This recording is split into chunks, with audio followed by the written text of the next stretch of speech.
les amoureux du ballon rond, le mercato est en feu et aujourd'hui on vous balance toutes les infos croustillantes. On commence en Espagne. Ne soyez pas pressés. Joan Laporta, nous espérons affronter le PSG cette saison pour voir qui est le meilleur. Le PSG a réalisé une saison fantastique la saison dernière. Il pratique un football magnifique avec un excellent entraîneur, de grands joueurs et une équipe solide. Malheureusement, nous n'avons pas pu jouer contre eux. C'est un match de football que le monde attendait car je pense que nous étions les équipes les plus compétitives et les mieux préparées la saison dernière. A-t-il déclaré via CNN ? Que pensez-vous de cela ? Dites-nous dans le commentaire. Et à Barcelone est engagé dans une course contre la montre pour vendre des joueurs et intégrer Marcus Rashford dans son effectif. Source, Diario Sport. Toujours à Barcelone, le contrat d'Inaki Peña pourrait être renouvelé pour une saison supplémentaire et il pourrait être envoyé en prêt au lieu d'être autorisé à partir gratuitement. Source MD. Mais de l'autre côté, selon Victor Nah, le Barça a annulé la réunion prévue avec Ter Stegen. Ils ne se réuniront désormais que si le joueur le demande. Laporta est très en colère contre le joueur et la direction est également mécontente de lui. Les services juridiques du Barça interviennent désormais pour gérer l'affaire. Et de l'autre côté, Edon Zegrova souhaite rejoindre Marseille. Les discussions avec son agent ayant débuté, la star attend désormais que les deux clubs s'entendent sur les termes du contrat. Toujours en France, Liverpool et Newcastle montrent tous deux de l'intérêt pour Jérémy Jacquet, défenseur central de 20 ans du Stade Rennais, selon Bellet. Et du côté marseillais, Mason Greenwood est proche d'un retour sur la scène internationale après avoir obtenu la citoyenneté et reçu un passeport jamaïcain. Il est sur le point de rejoindre l'équipe nationale de Jamaïque, source BBC Sport. Et en Angleterre, Alexander Isak a reçu pour consigne de s'entraîner à l'écart du groupe professionnel cet après-midi. Alexander Isak ne s'est pas entraîné aujourd'hui et manquera l'événement prévu pour les joueurs et leurs familles au centre d'entraînement de Newcastle. Source Sky Sports News. Et du côté Chelsea, Esteva Willian rejoint Chelsea. Le jeune crack brésilien de Palmeiras, surnommé Messinho, est désormais un joueur de Chelsea. Les Blues ont bouclé l'affaire pour environ 30 millions plus bonus, pouvant atteindre 52 millions pounds. Il rejoint officiellement l'équipe après la Coupe du Monde des clubs. Et du côté Manchester United, Anthony tente de convaincre Manchester United d'accepter une nouvelle offre de prêt du Real Betis cet été. Cependant, il serait ouvert à l'idée de rejoindre une autre équipe si celle-ci participait à la Ligue des Champions. Source Cadena SR. Toujours à United, Benjamin Šeško a conclu un accord personnel complet avec Manchester United. Contrat jusqu'en 2023 en vigueur après un article exclusif publié hier sur ses préférences en matière de club. Šeško souhaite rejoindre Manchester United, un sentiment clair révélé ici car il n'a jamais donné la même indication à d'autres clubs. Les discussions entre clubs avec le RB Leipzig se poursuivent, le club allemand souhaitant une augmentation du montant pour conclure le transfert de Šeško. Maintenant, voyez comment Manchester United a pu financer le transfert de Benjamin Šeško, 12,75 millions de livres sterling d'économie salariale réalisés par United sur Rashford. Échelonnement des paiements pour Mbemo et Cunha, 20 et 1 million de livres sterling d'indemnité de cession.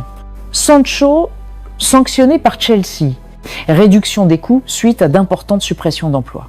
Et du côté Liverpool, accord de principe trouvé entre Liverpool et Al Hilal pour Nunez à hauteur de 53 millions d'euros plus bonus.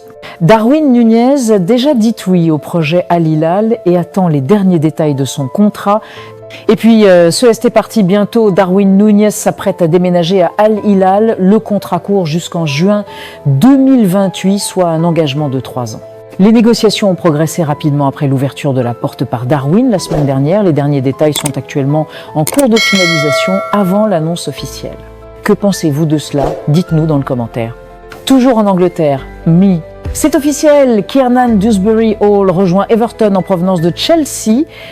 Le milieu de terrain signe un contrat à long terme d'environ 25 millions de livres sterling.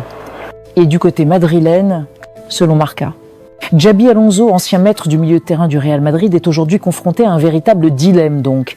Un problème frauduleux et Aucun joueur de son effectif actuel ne peut occuper le même poste qu'il a occupé autrefois. L'entraîneur manque d'un joueur comme lui au milieu de terrain du Real Madrid. Et de l'autre côté, Gonzalo Garcia est sur le point de signer un nouveau contrat en tant que joueur de l'équipe première. Le club estime avoir trouvé un joueur qui pourrait devenir important. Xabi Alonso lui accorde toute sa confiance et tout indique que González aura le dossard neuf au club. Et Endrick s'inspire en permanence du parcours de Vinicius Junior au Real Madrid qu'il considère comme un modèle. Le jeune Brésilien est déterminé à rester et à se battre pour s'imposer au sein de l'effectif merengue. Et encore en Angleterre, à Liverpool, Harvey Elliott et le RB Leipzig sont en négociations avancées concernant les conditions personnelles. Leipzig souhaite Elliott qui figure sur leur liste restreinte pour potentiellement remplacer Xavi Simons. Une fois un accord verbal trouvé, des négociations concrètes entre les clubs suivront. L'accord pourrait prendre la forme d'un prêt avec option d'achat, d'une obligation d'achat ou d'un transfert définitif. Et du côté Chelsea, Nicolas Jackson apparaît comme une option pour Newcastle United qui risque de perdre sa place dans la course pour Benjamin Šeško. Chelsea est ouvert à la vente de Jackson cet été suite aux arrivées de Liam Delap et João Pedro. Et du côté Aston Villa, Lucas Digne a prolongé avec Aston Villa. L'idée d'un départ ne lui a jamais traversé l'esprit. L'international français est convaincu qu'avec le départ de Théo Hernandez vers Al Hilal, la voie vers la Coupe du Monde 2026 avec l'équipe de France reste libre. Et de l'autre côté, Aston Villa souhaite recruter à nouveau Marco Asensio en prêt depuis le PSG. Son transfert envisagé vers Fenerbahçe est au point mort pour des raisons financières. Selon l'équipe, Aston Villa et Newcastle ont tous deux exprimé leur intérêt pour l'attaquant du PSG Gonzalo Ramos. Liverpool est également intéressé mais considère le joueur de 24 ans comme une recrue potentielle pour l'avenir. Source Court Offside. Toujours en Angleterre, l'Eintracht Francfort a conclu un accord pour recruter Ritsu Doan en provenance de Fribourg. Détails exclusifs, 20 et 1 million d'euros de prime fixe plus 1 million d'euros de bonus transaction conclue. Il s'agit du plus gros transfert de l'équipe nationale japonaise actuelle et du troisième de l'histoire. Et pour en finir, Kevin De Bruyne. Modric, je connais bien Luka, car c'est le meilleur ami de Kovacic. On a discuté plusieurs fois et c'est quelqu'un de très sympa. J'ai beaucoup de respect pour lui, je suis heureux de le rencontrer et de jouer contre lui. Il a eu une carrière incroyable, j'espère qu'on fera de beaux matchs quand on s'affrontera. A-t-il déclaré. Source, Corsport. Et c'est tout pour aujourd'hui, n'oubliez pas de vous abonner et d'activer la cloche de notification pour ne rien rater de nos prochaines vidéos. Bye bye bye.